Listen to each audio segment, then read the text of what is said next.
Sa kauna-unahang pagkakataon, bibisita sa Pilipinas si US Defense Secretary Pete Hegseth. Ang pagbisitang ito ay mangyayari gawa ng ilang araw matapos muling harangin, sundan, at palibutan ng China Coast Guard ang mga barko at fishing vessel ng mga Pilipino sa Scarborough Shoal, na bahagi ng exclusive economic zone ng Pilipinas at sakop ng ating teritoryo. Ang mga kilos na ito ng China ay patuloy na binabantayan ng US Defense Department upang pag-aralan kung paano nila tayo matutulungan. Dahil dito, magpupulong daw sina Secretary Teodoro at Secretary Hegseth upang pag-usapan kung anong hakbang ang maaaring gawin upang ipakita sa China na hindi natin hahayaang sila ang mangibabaw sa ating karagatan, lalo na sa loob ng ating territorial waters. Ang meeting na ito ay itinuturing na mahalaga para sa dalawang bansa, lalo na't ang kasalukuyang policy ng administrasyon ni Trump ay deterrence through strength, na nangangahulugan ng pagpapalakas ng ating AFP at ng kakayahan nitong makipag-ugnayan sa iba pang kaalyado.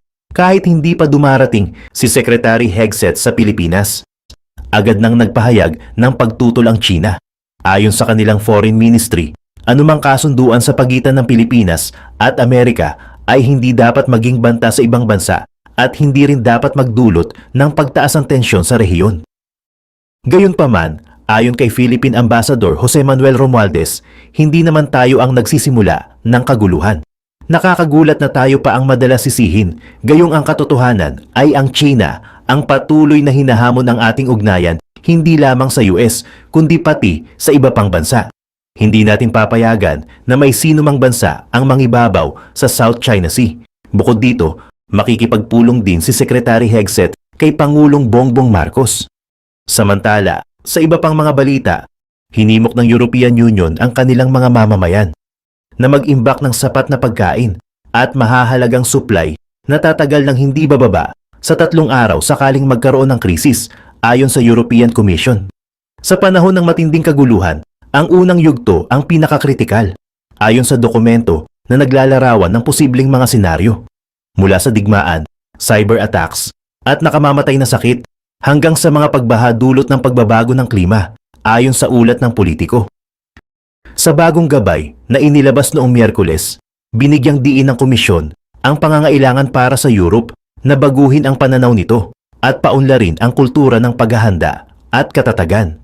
Nanawagan ang European Union sa lahat ng mamamayan sa 27 miyembrong bansa nito na maghanda ng 3 araw na survival kit sa gitna ng lumalalang takot sa posibleng digmaan. Dapat magkaroon ng sapat na kakayahan ang Europe upang ipagtanggol ang sarili mula sa agresyong militar, ayon kay European Council President Antonio Costa noong Martes. Dagdag pa niya, ang kapayapaan na walang depensa ay isang ilusyon. Kung itinuturing ang Russia na ang mga hangganan ng Ukraine ay linya lamang sa mapa, bakit nito irerespeto ang hangganan ng ibang bansa? Ito ay sinabi niya sa isang European Policy Center event sa Brussels. Nais tiyakin ng Brussels na ang bawat mamamayan ay handa para sa 3-day self-sufficiency habang tumitindi ang pangamba sa banta ng digmaan sa buong kontinente. Inaasahan na tuturuan ang mga mamamayan ng EU na mag-imbak ng dose-dose ng mahahalagang gamit bilang bahagi ng kanilang resilience kit. Kabilang dito ang posporo, mga dokumentong pagkakakilanlan na nakaselyo sa waterproof pouch, tubig na nakabotelya, energy bars at flashlight. Ayon sa CNN, binabalaan ng 18-page documents na nahaharap ang Europe sa isang bagong realidad na puno ng panganib at kawalang katiyakan. Kabilang sa mga pangunahing dahilan ay ang digmaan ng Russia sa Ukraine, lumalalang geopolitical tension, pagsabotahe ng mahahalagang infrastruktura at electronic warfare. Sa iba pang mga balita, noong March 27, 2025, sa isang seremonya na ginanap sa Ulsan Shipyard ng South Korea, inilunsad ng kumpanyang South Korean na HD Hyundai Heavy Industries ang BRP Diego Silang, ang pangalawang Miguel Malvar class guided missile frigate na inorder ng Philippine Navy. Ang barkong ito ay bahagi ng mas malawak na hakbang ng pamahalaan ng Pilipinas upang i-modernize ang hukbong dagat ng bansa sa ilalim ng Revised Armed Forces of the Philippines Modernization Program. Ang Diego Silang ay ipinangalan kay Diego Silang I. Andaya, isang Pilipinong revolusyonaryo na lumaban sa pananakop ng mga Espanyol at nagdeklara ng isang malayang estado sa Hilagang Luzon noong ika-18 siglo. Kabilang sa mga mahahalagang yugto ng ship construction ay ang first steel cutting noong November 22, 2023, kasunod ng keel laying noong June 14, 2024, at ang paglulunsad nito noong Disyembre ng 2024. Ito ang second ship in its class kasunod ng Miguel Malvar na inilunsad noong June 18, 2024 at nakatakdang maihatid 5 buwan na mas maaga sa schedule. Ang parehong barko ay maglilingkod sa offshore combat force ng Philippine Navy at inaasahang makokomisyon sa pagitan ng huling bahagi ng 2025 at unang bahagi ng 2026. Ang pagkuha ng 2 barko ay sinimulan sa ilalim ng Corvette Acquisition Project na bahagi ng Horizon 2 Phase 2018 hanggang 2022 ng Revised AFP Modernization Program. Nais ng Philippine Navy na magkaroon ng mga barkong kasing laki ng frigate na may mas pinahusay na mga armas at sensor suite kumpara sa Jose Rizal class. Samantala, sa iba pang mga balita, hindi katanggap-tanggap ang paglitaw ng NATO troops sa Ukraine. Iyan ang banta mula sa Russian Foreign Minister na si Sergey Lavrov matapos makipagpulong ang delegasyon ng US sa mga Russian sa Saudi Arabia. Ang warning ay malinaw, kung direktang makikisangkot ang NATO sa Ukraine, mawawala ang kapayapaan. Ngunit hindi nagpapatinag ang Britain. Sa halip, ginagawa nito ang pinakakinatatakutan ni Putin, ang pagpapadala ng Eurofighter Typhoons diretso sa labanan. Hindi lamang ito basta aid package, ito ay mga nangungunang NATO warplane, mabilis, high-tech at ginawa para i-dominate ang himpapawid. At kung matutuloy ang plano, ito na ang pinakadirektang military intervention ng kanluran sa Ukraine. Nababahala ang Moscow, natigilan ang Washington, at ang battlefield ay malapit nang magbago sa paraang hindi inaasahan ng sinuman. Kaya ano nga ba ang binabalak ng Britain? Paano babaguhin ng mga fighter jet na ito ang digmaan? At ito na ba ang sandali kung kailan tuluyang makikisangkot ang NATO? Alamin natin. Noong February 18th, ang Times ay kabilang sa mga unang outlet na nag-report sa Lavrov's comments tungkol sa Russia na hindi papayag sa mga NATO-affiliated troops sa Ukrainian soil. Ang mga comments na iyon ay dumating matapos sina Trump at Putin na gumugol ng mahigit 4 hours na nag-uusap tungkol sa kung paano tatapusin ang digmaan sa Ukraine nang walang pakikialam mula sa mga bansang European o pinakamahalaga sa Ukraine mismo. Lumalabas na gusto ni Trump na magpakita ng kapangyarihan mula sa Amerika. Tanging ang US ang makakapag-negotiate ng peace kay Putin. Tila iyan ang sinasabi niya. Iyon ang dahilan kung bakit walang ibang inimbitahan sa mga talakayan. Maaaring iba ang pananaw ng UK. Binanggit ng Times ang isang senior military source na naglilingkod sa labas ng UK na nagsasabing ang pag-uusap sa pagitan ni Putin at Trump ay ang unang round. Ibinahagi ng Russia ang posisyon nito. Ngayon ay oras na para mag-negotiate, habang naghahanda ang UK na magbigay ng isang bagay na hinihingi ng Ukraine mula nang magsimulang lumutang ang ideya ng usapang pangkapayapaan, mga security guarantee. Malinaw na tutol si Putin sa pagpapahintulot sa mga bansang European na magpadala ng malalaking troops sa Ukraine. Ang pagkakaroon ng potensyal na tens of thousands ng sundalo na nagpapanatili ng kapayapaan sa pagitan ng kanyang mga puwersa at Ukraine ay kabaligtaran ng gusto ni Putin. Kaya nakaisip ang UK ng ibang ideya. Kung hindi ito makapagpadala ng mga troops sa lupa, paano kung magpapatrol ito sa himpapawid sa ibabaw ng Ukraine? Sinabi ng isang senior UK government source na ito ay magiging isang air policing mission kung saan ang UK ay magtatalaga ng malaking bilang ng mga jets nito upang magpatrolya sa himpapawid ng Ukrainian. Ang mga jets na iyon ay magiging Eurofighter Typhoons na kinakailangan upang manatiling nakaalerto sa anumang pag-atake ng Russia pagkatapos ng isang peace deal. Ang pagkakaroon ng mga plane na iyon sa himpapawid ay nangangahulugan din na ang Europe ay maaaring magtalaga ng mas maliit na peacekeeping force sa Ukraine na maaaring sapat na para muling isaalang-alang ni Putin ang kanyang pagtutol sa ideya.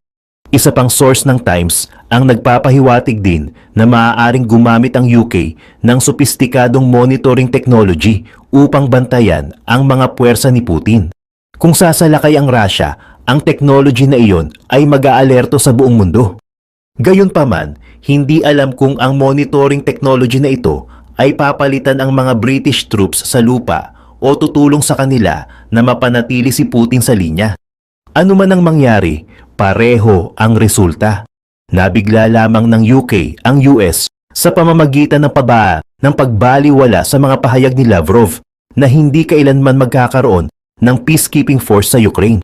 Ang unang negosasyon ni Trump ay binaliwala at ang UK ay naghahanda para sa isang military operation na hindi inaasahan ng Russia at US.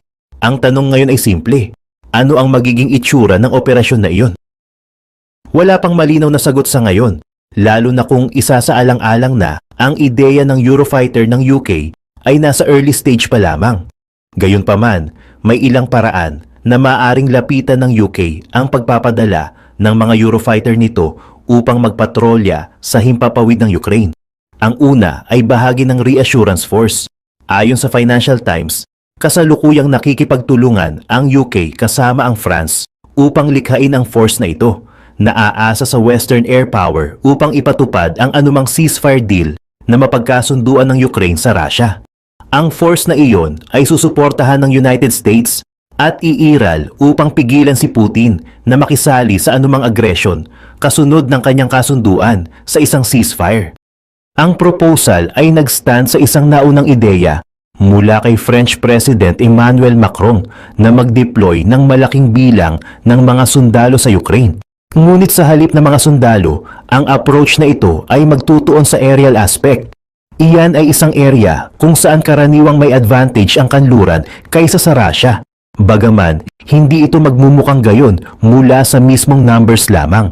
Ayon sa Global Firepower o GFP na isang military strength aggregator, ang military ng Russia ay may 4,292 aircraft na 833 sa mga plane na iyon ay mga fighters. Ang UK at France ay nagdadala ng mas kaunting aircraft sa table. Mayroon silang 1,607 sa pagitan nila, kung saan ang dalawa ay nagsasama upang mapanatili ang isang stockpile ng mahigit 339 fighter jets. Malinaw na pabor sa Russia ang numbers game.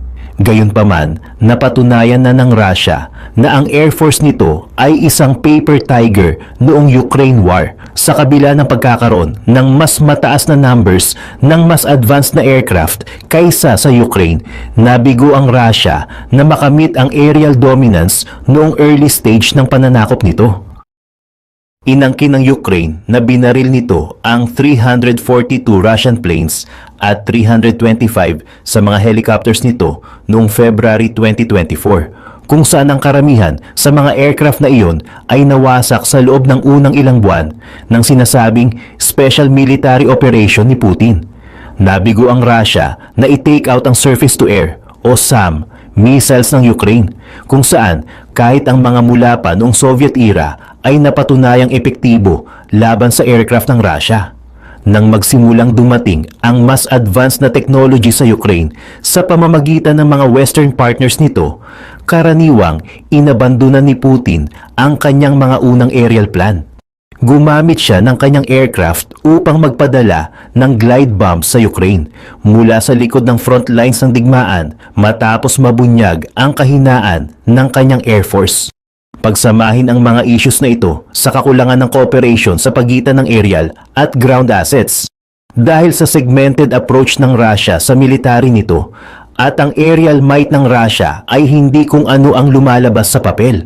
Pinaplano ng France at UK na samantalahin ang mga issues na ito sa pamamagitan ng reassurance force nito.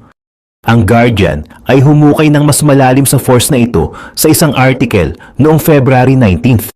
Inangkin nito na ang mga Western officials ay magtatalaga ng at least 30,000 troops sa Ukraine bilang bahagi ng force na ito, kung saan ang karamihan sa peacekeeping ay magtutuon sa air at maritime defense. Bukod dito, ang ground forces ay hindi ide-deploy sa Ukrainian frontline na malamang na magpapalubag-loob kay Putin at magpapasaya kay US President Donald Trump. Sa senaryo na ito, ang Eurofighter jets ng UK ay magsisilbing replacements para sa 100,000 hanggang 150,000 strong deterrence force na hiniling na ni Ukraine President Volodymyr Zelensky. Ang approach na ito ay maaaring gumana para sa Europe. Ang laki ng karamihan sa mga military ng kontinente ay modesto ayon sa Guardian, at least kung ihahambing sa Russia, Ukraine at US. Walang may kakayahang magtalaga ng masyadong maraming troops nila o kung hindi ay iiwanan nila ang kanilang mga sarili na defenseless. Dagdag pa, inangkin na ni US Secretary of Defense Pete Hegseth na walang US troops na ide-deploy sa Ukraine. Iyan ay karaniwang isang veiled message sa Europe na kailangan nitong harapin ang anumang paparating na ceasefire nang walang involvement ng American. Ang response ng UK, kasama ang pagsanib puwersa ng France dito, ay dumating ng mas mabilis kaysa sa inaasahan ng US. Ngunit ito ay isang potential approach lamang. At umaasa ito sa kakayahan din ng UK at France na magtalaga ng 30,000 na sundalo sa Ukraine. Kung sasabihin ni Putin na hindi, ang reassurance force ay maaaring dead in the water. Marahil ang Baltic approach ay mas gagana. Sa isang March 3 report na sumasaklaw sa kung ano ang maaaring maging hitsura ng isang air patrol sa ibabaw ng Ukraine, iminungkahi ng Defense Express na maaaring kumuha ang UK ng katulad na approach sa nakita sa ibabaw ng Baltic states ng Estonia, Lithuania at Latvia. Lahat ng tatlo ay dating Soviet states na naniniwala na sila ang susunod na mga bansa na target kung magtatagumpay si Putin sa pag-take sa Ukraine. Ang security and defense analyst ng Sky News na si Michael Clark ay tila sumasang-ayon sa opinyon na ito. Sinabi niya na ang Baltic states ay kabilang sa mga pinaka-vulnerable sa ambitions ni Putin na itinuturo na inangkin ng leader ng Russia na lahat ng tatlong bansa ay bahagi ng natural empire ng Russia noong nakaraan. Ang Latvia at Estonia ay border sa Russia na ginagawang posible ang direktang invasion.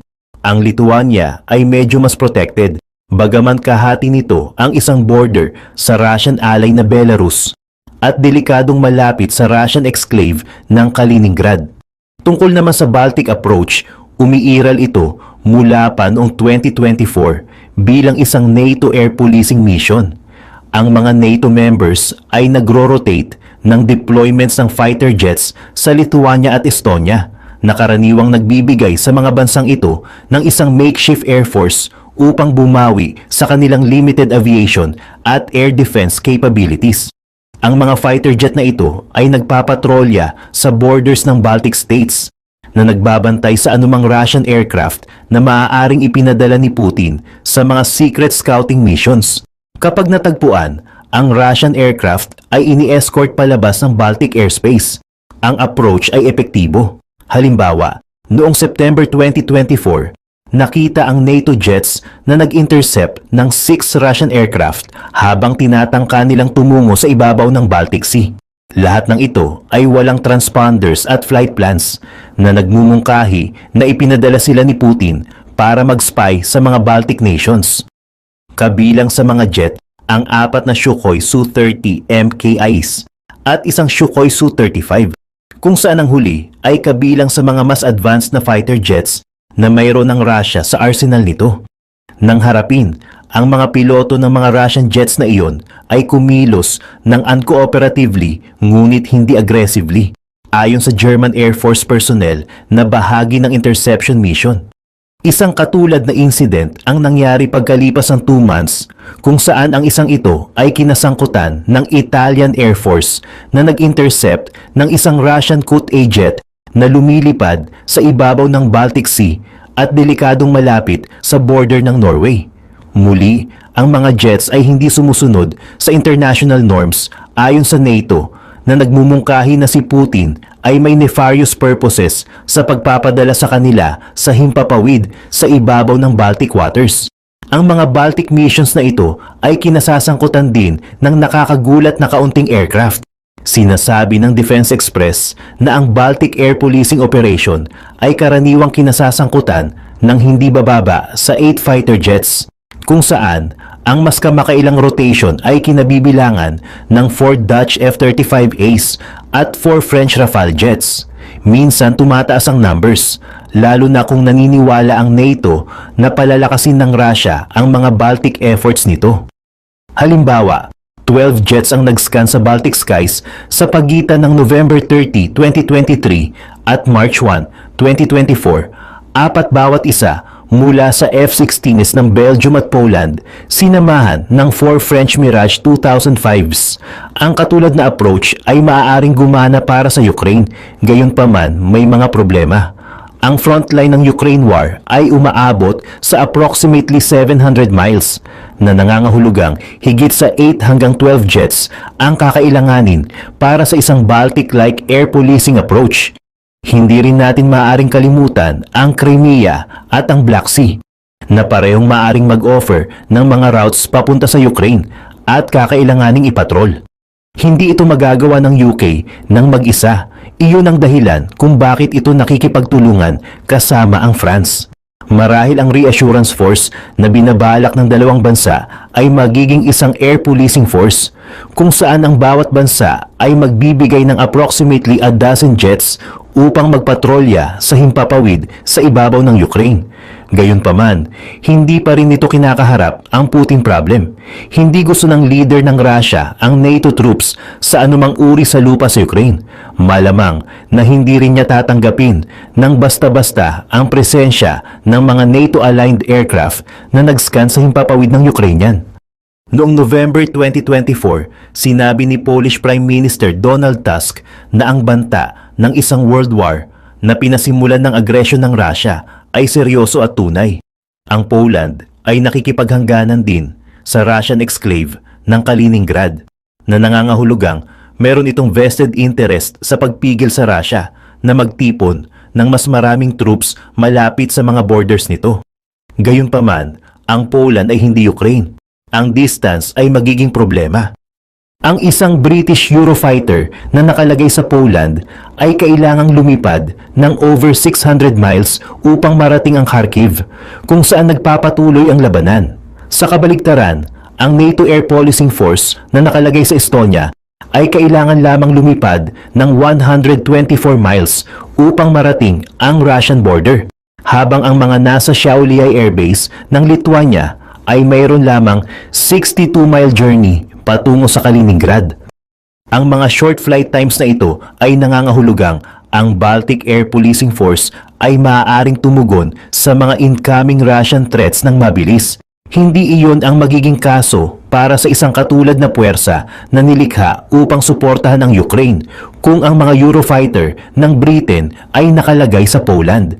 Sa oras na makumpleto ng mga planes na iyon ang kanilang 600-mile journey, maaaring huli na upang pigilan si Putin sa anumang gusto niya gawin. Kaya ang paglalagay ng mga Eurofighter sa Poland ay tila isang half measure. Mag-aalok ito ng mas maraming proteksyon sa Poland at sa Baltic states kaysa sa Ukraine. Dagdag pa, ang pagde-deploy ng UK ng mga Eurofighter nito sa isang bansa na hindi kasangkot sa pakikipaglaban sa Russia ay maaaring makita bilang isang senyales ng pagpapakalma kay Putin. Ayaw ng leader ng Russia ang mga NATO-aligned jets sa Ukraine at hindi niya ito papayagan kung ang Britain ay dadaan sa Poland route. Mas mabuti para sa Ukraine kung ang mga jets ay ide-deploy sa teritoryo nito. Kaya dumako tayo sa isa pang tanong. Gaano nga ba kahusay ang mga jets na planong ipadala ng UK sa Ukraine?